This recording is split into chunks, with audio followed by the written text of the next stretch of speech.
To pop up here and talk to you guys for a couple of minutes. A little bit about fragility.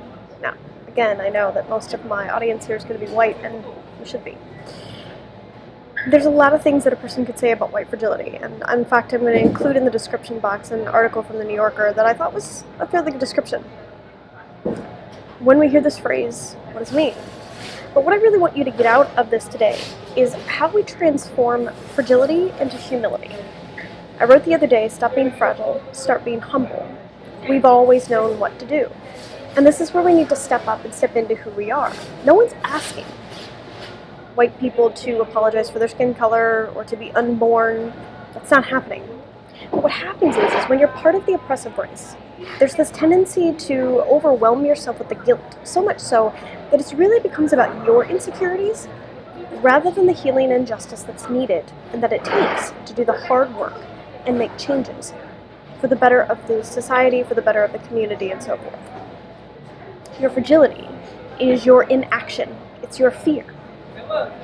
We can't be fragile. We don't have time to be fragile. Fragility is always birthed in fear.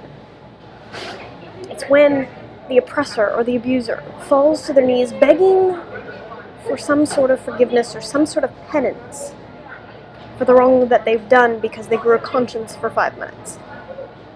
But unfortunately, that fear, that fragility, leads to inaction. Because what happens is you drive yourself into avoidance and then do nothing. Post a meme. Say, yeah, of course we believe that, before trying to just go back to business as usual. But this time, we can't go back to business as usual. It's been too much for too long.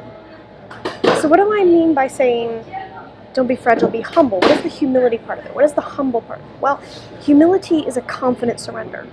I'm confident 100% in who I am. Does it mean I'm always right? No. And there have absolutely been times where I've probably said the wrong thing or done the wrong thing. But I'm not afraid of the hard conversations. I'm not afraid to be corrected in the conversation if my information or my understanding is completely wrong. I'm not afraid to listen and then go do. So humility should lead to action. True surrender leads to action, always. And that means you then go with the heart knowing that you could fail, knowing that you might not do it perfectly, knowing that you're flawed, but you stand up and say wrong is wrong. And that in my humanity, my brothers and sisters of color are disproportionately being killed, being harmed, getting sick, unpaid, mistreated.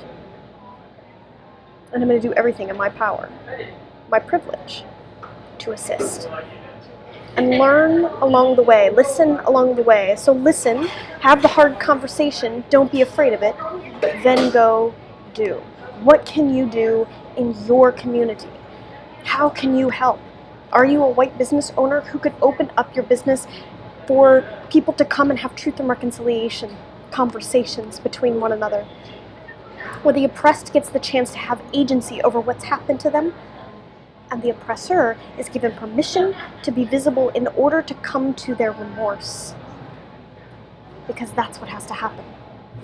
So that we can begin to change and mold and shift our society into a place of unified edification and lift those who are the weakest, those who suffer the most disparity, those who struggle the most up. Our Black brothers and sisters are some of the strongest, spirited people I have ever seen and known, at least in my short lifetime. And I would guess and know and be confident that their history is the same. They come from cultures of kings and queens, and they were stripped from that in order to build land for our whiteness. Our entire country is founded on the backs of slaves and slaughter, and the human condition has looked to dominate each other for thousands of years. Now, domination and control has always been a tribe-on-tribe fight across the globe. However, it's important to note that white colonialism perfected this idea of dominion and then took it throughout the world. And so we have to hold ourselves responsible enough in a way to say, okay, this is the truth, this is a hard truth, and now it needs to change. And so there has to come a place and a time and a space where we can be confident in knowing we can help make changes, but that we're also humble enough to know that we might not be the leaders right now. We can't be. Because they're already leading. It's joining their table instead of them making them come to get scraps from ours. So don't be fragile. Don't be fearful. Don't be afraid of the hard conversations. Don't be afraid to hash out the history of race relations and understand it better and observe it in a new way, in a new light, with a new perspective. Don't be afraid to let go of what you think you've always known. We constantly have to be in a state of, what if somebody came up to me today and told me everything I ever believed in was bullshit? Because it's possible. And when it comes to how our black brothers and sisters survive in this world, most of what's been taught in the white community is bullshit and privilege. And that has to change. So, don't be fragile, but stay humble. Take action. Don't just be on social media and sit at home. Have conversations. Have hard ones. Listen and then go do. Figure out what you're good at and contribute that into your community to strategize to how to make a difference in law, in a sociological setting, in church, in the mosques, and help bring a sense of unity, because this shit's gotta stop.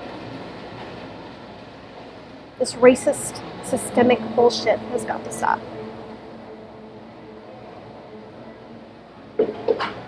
May you live and move and have your being. Cheers.